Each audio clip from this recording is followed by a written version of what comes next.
আসনাবিহি নূহা, একেবারে পৃথিবীর শুরু থেকে আল্লাহ তাআলা সমস্ত নবীকে আন আকিমুদ্দিনের কথা বলেছেন। দিন এটা মানুষের সবচেয়ে বড় পরিচয়, মানব জাতির সবচেয়ে বড় পরিচয় কি? দিন। আল্লাহ বলেন ওয়ালাকাদ কাররামনা বানি আদম, আমি আদম জাতিকে, আমি মানব জাতিকে শ্রেষ্ঠত্ব দান করেছি। এই যে শ্রেষ্ঠত্ব আমাদেরকে আল্লাহ দিয়েছেন কিসের বদৌলতে? দিনের কারণে।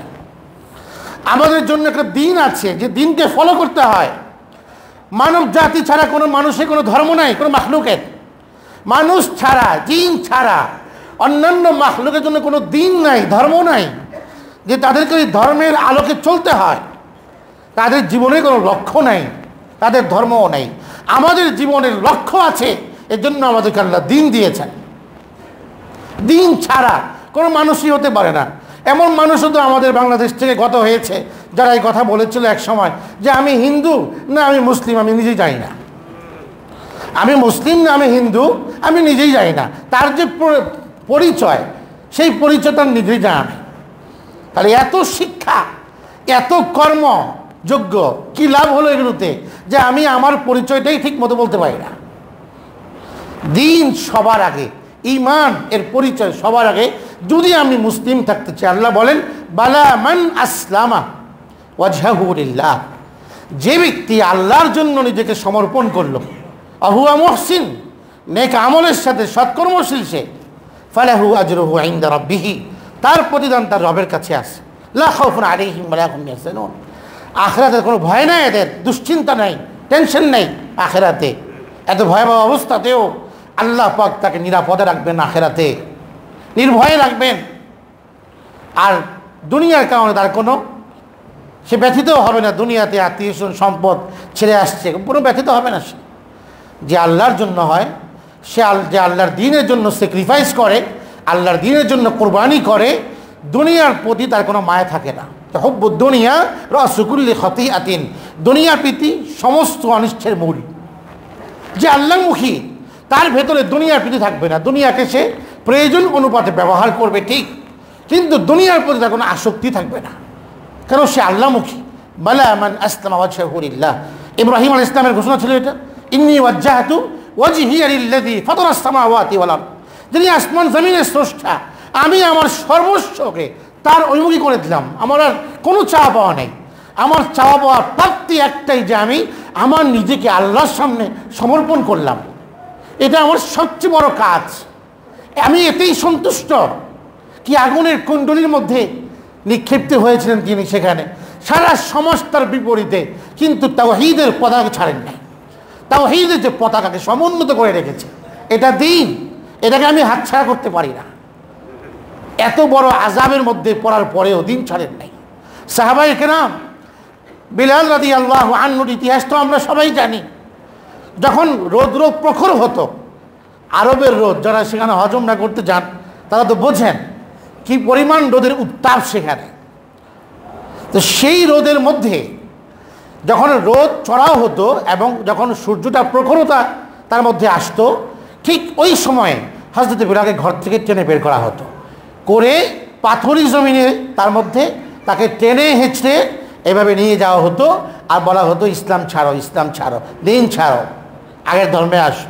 উনি একই কথা বলতেন দায়িত্বহীন কণ্ঠে, আহাদুন আহাদুন আহাদ, আহাদুন সামাদ।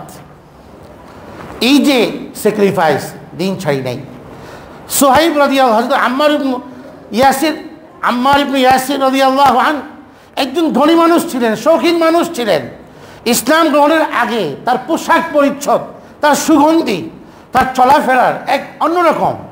সেই মানুষটা ইসলাম গ্রহণ করার পরে একেবারে শূন্য হাতের অধিকারী হয়ে যান, ইসলামকে ছাড়েননি।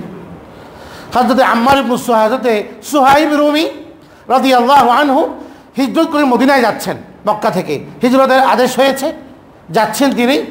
ব্যারিকেড সৃষ্টি হয়েছে কাফেরদের পক্ষ থেকে, যে সব কিছু দিয়ে যেতে হবে, তোমার সহায় সম্পদ যা আছে যেখানে সব দিয়ে যাও, দোকান, মার্কেট, প্লট যা আছে সব দাও, তাহলে তোমার রাস্তা ছেড়ে দিব। তুমি বললেন যে সব দিয়ে দিলে ছাড়বে তো? যে হ্যাঁ, দিয়ে দিলে ছেড়ে দিব। সব দিয়ে দিলাম, রাস্তা ছাড়ো। সব বিলিয়ে দিয়ে গিয়েছেন মুহাম্মদুর রাসূলুল্লাহকে পাওয়ার জন্য, যাকে পেলে আল্লাহকে পাওয়া যাবে। মক্কা বিজয় হয়েছে, রাসূল করিম সাল্লাল্লাহু আলাইহি ওয়াসাল্লামকে আল্লাহ বলেছেন মদিনায় চলে যান। রাষ্ট্র প্রতিষ্ঠা হয়েছে মক্কাতে, স্বাধীন রাষ্ট্র। এখানে আল্লাহ নবী থাকবেন, রাষ্ট্রপতি হবেন, রাষ্ট্র পরিচালনা করবেন, মাতৃভূমি। কিন্তু আল্লাহ নবীকে আল্লাহ বলেছেন যেন মদিনা মুনাওয়ারায় চলে যান, আলোকিত শহরে। সাহাবায়ে কেরামকে বলেছেন তোমরা কেন এখানে থাকবে, যার জন্য তোমাদের অস্তিত্ব তিনিই তো মদিনাতে, তোমরা কেন থাকবে এখানে। সমস্ত বড় বড় সাহাবী মদিনায় চলে গেছেন, ওখানেই ছিলেন শেষ পর্যন্ত। হযরত আবু বকর, ওমর, ওসমান, আলী সব চলে গেছেন মদিনাতে। অথচ ওনাদের বাড়ি ঘর সব মক্কাতে, ওনারা এখানকার স্থানীয়। ইসলামের জন্য ত্যাগ। আয়াত নাজিল হয়ে যায়, আমিনান নাস মান ইয়াশরি নাফসাহু ইবতিগা মারদাতিল্লাহ। মানুষের মধ্যে এমন পুণ্যবান কিছু মানুষ আছে যারা আল্লাহকে পাওয়ার জন্য দুনিয়ার সর্বস্বকে বিক্রি করে দেয়। সুহাইব রুমি সম্পর্কে এই আয়াত নাজিল হয়েছে। সাথে সাথে সাহাবীদের এক একটা আখলাক প্রদর্শিত হয়, প্রকাশিত হয়, আর আল্লাহর তরফ থেকে আয়াত নাজিল হয়েছে সাহাবায়ে কেরাম সম্পর্কে। এদের ঈমান ও ইসলাম আমাদের জন্য ফলো করার বিষয়। এই জন্য এই ধরনের এদের ব্যাপারে, যে ঢাকা ইউনিভার্সিটি মুসলমানদের জায়গাতে, মুসলিম নবাবের কৃত দান করা জায়গাতে মুসলমান সেখানে ইফতার মাহফিল করতে পারে না, হিন্দুদের সব পূজা করার সুযোগ দেওয়া হয়। এই দেশে সব ক্ষেত্রে অমুসলিমদের যে একটা ফ্যাসিবাদী সরকারের সময়ে অমুসলিমদের যে একটা অবস্থান, সব গুরুত্বপূর্ণ জায়গাতে অমুসলিমদেরকে বসিয়ে যাওয়া, এটা কি প্রমাণ হয় যে সে মুসলমানের পক্ষে না মুসলিমের পক্ষে। ওখানে সিরাত মাহফিল হবে ঢাকা ইউনিভার্সিটিতে, হলের মধ্যে ছেলেরা, ছাত্ররা, স্টুডেন্টরা আল্লাহ নবীর সিরাতে জেনে শুনে পুলকিত হবে, আনন্দিত হবে, আল্লাহ নবীর সিরাত অধ্যয়ন করবে, চর্চা করবে, জীবনে ধারণ করবে। সেখানে সিরাত এর অনুষ্ঠান করার অনুমতি দেওয়া হয় না বুয়েটে। সেখানে অমুসলিমদের, হিন্দুদের সব পূজার জন্য মন্দিরও আছে ঢাকা ইউনিভার্সিটিতে, মন্দিরও আছে সেখানে ভেতরে, পূজা করার সুযোগ দেওয়া হয়। এগুলো এই যে বলেন ছায়ানট, বলেন এই যে বলেন ছায়ানট, উদীচী, বিদ্যানন্দ, ইসকন, সব এক সূত্রে গাথা। মুসলমানদের ঈমান চুরি করার জন্য এরা ওত পেতে বসে আছে, যেখানে সুযোগ পায় সেখানেই মুসলমানদের ঈমানকে হরণ করে বিভিন্ন সূত্রে, বিভিন্নভাবে মুসলমানদের ঈমানকে। যে আমাদের ছায়ানটের অনুষ্ঠানে আমাদের অনেকের, রাগ হবেন না, অনেকের সন্তানদেরকে, ছেলে মেয়েকে নাচ শেখানোর জন্য ভর্তি করা হয়। আর বহু মানুষ আছে আমাদের কাছে যে হারাম বিষয়ে দোয়া চায়, হুজুর আমার মেয়েটা নাচের মধ্যে ফার্স্ট হয়েছে, একটু দোয়া করে দিয়েন, এটা একটু অগ্রসর হতে পারে। আমাদের অনেক ভাই না জানার কারণে যে কোন বিষয়ে দোয়া চাইতে হয় এটাও তার জানা নেই, এত অজ্ঞতা তার, যে হারাম বিষয়ে দোয়া চাচ্ছে। যেখানে দোয়া করলে, এক লোক আসলো একদিন এক মসজিদে, আমি ছিলাম শাহবাগে এক মসজিদে, সেখানে ছিলাম। এক লোক আসলো মদের বারে মদ পান করার জন্য। তো সে মসজিদ এসার পরে লাগিয়ে দেওয়া হয়েছে, খুব নক করতেছে মসজিদ, কেউ ছিল না। অগত আমি আমার রুমে পড়তেছিলাম, তো আমি অনেক আওয়াজের পরে খুলেছিলাম, বলে আমি হুজুর অনেক দূর থেকে আসছি, আমি আগে নামাজ পড়ি, নামাজ পড়ে গিয়ে আমি মদ খাই। তো আগে মানে চোর হলেও মানে কথা আছে যে মানে চোর হলেও ইমানদার নাকি একটা কথা আছে, আগে নামাজ পড়ে তারপরে গিয়ে মদ খায়। এটাকে অবশ্যই গর্বের সাথে বলছে। তো এই ধরনের লোকও আছে যে ছায়ানটের অনুষ্ঠানে সন্তানদেরকে পাঠায়, গর্ব করে, প্রাউড ফিল করে যে আমার মেয়ে নাচে অনেক অ্যাডভান্স হয়েছে, একটু দোয়া করেন যেন আরেকটু অ্যাডভান্স হয়। তো মানে আমার মেয়ে জাহান্নামের পথে গেছে, আপনি একটু দোয়া করতেন যেন জাহান্নামের পথে আরেকটু বেশি যায়। এগুলো আমাদের ঈমান ও ইসলাম বিরোধী কাজ, এগুলো সব এক সূত্রে গাঁথা। এর জন্য আমার ভাই এদের ব্যাপারে খুব সচেতন থাকি, সন্তানদেরকে সচেতন রাখি। অমুসলিমদেরকে সাহায্য করব না মুসলমানদের বিরুদ্ধে, এটা নিষেধ। অমুসলিমদের বিরুদ্ধে, মুসলমানদের বিরুদ্ধে কি অমুসলিমদের সাহায্য করা ঠিক নয়। মুসলমান পারস্পরিক কল্যাণ ও তাকওয়ার কাছে একে অপরকে সহযোগিতা করি। নিজের যাপিত জীবনে ইসলামকে যতটা বেশি ফলো করতে পারি এতে আমার কল্যাণ। আমার চাল চলন, বলন চলন, উঠা বসা, রীতিনীতি সব কিছুতে আমরা ইসলামের মধ্যে আসি, তাহলে আমাদের দুনিয়াতেও আল্লাহ আমাদেরকে অনেক বারাকাত দিবেন, আমাদেরকে সফলতা আল্লাহ পাক দান করবেন। আখিরাতে আমার জীবনটা সুন্দর হবে। জীবনটাকে সাজাই আল্লাহর রঙে। কার রঙে বলুন? কার রঙে? আল্লাহর রঙে। এটাই আল্লাহ বলছেন, আমার রঙে তুমি সাজাও নিজেকে। মান আহসানু মিনাল্লাহি সিবগা, আমার রঙের চেয়ে উৎকৃষ্ট রং কারো নাই। তুমি বিশ্বাস করো এটা, যে আমার রঙের চেয়ে উত্তম রং আর কারো নাই।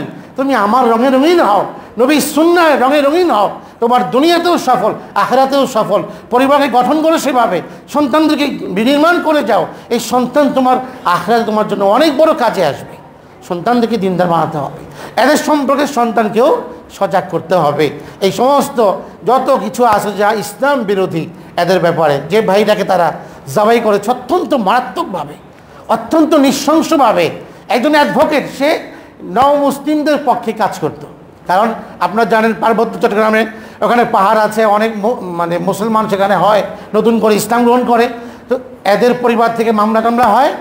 এই উকিল, এই সাইফুল ইসলাম, সে এই নতুন মুসলমানদের পক্ষে লড়ত আদালতে। লোকটাকে এইভাবে আগে থেকে টার্গেট ছিল সে, কারণ তারা চায় তাদের যে উদ্দেশ্য, তারা বিরোধী কাজ সে করছে। মুসলমান হয়ে যে মুসলিম তাকে হেল্প করছে, আইনি সহায়তা দিচ্ছে। তো এইভাবে যদি আমরা সচেতন না হই, তো এরা আমাদের উপর এভাবে চড়াও হবে।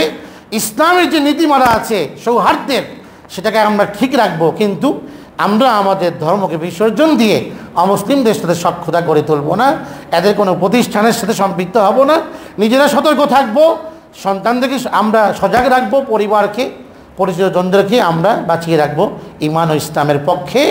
যে ঈমান ও ইসলামের পক্ষে সাহাবায়ে কেরাম জীবন দিয়েছেন, রক্ত দিয়েছেন, সেই ইসলামের উপর থাকতে পারলে, আর এই ইসলামের উপর যদি আমার জীবনটা শেষ হয়, তাহলে আমি আমার যা জীবনের লক্ষ্যে আমি পৌঁছে গেলাম, আমি সফল হয়ে গেলাম।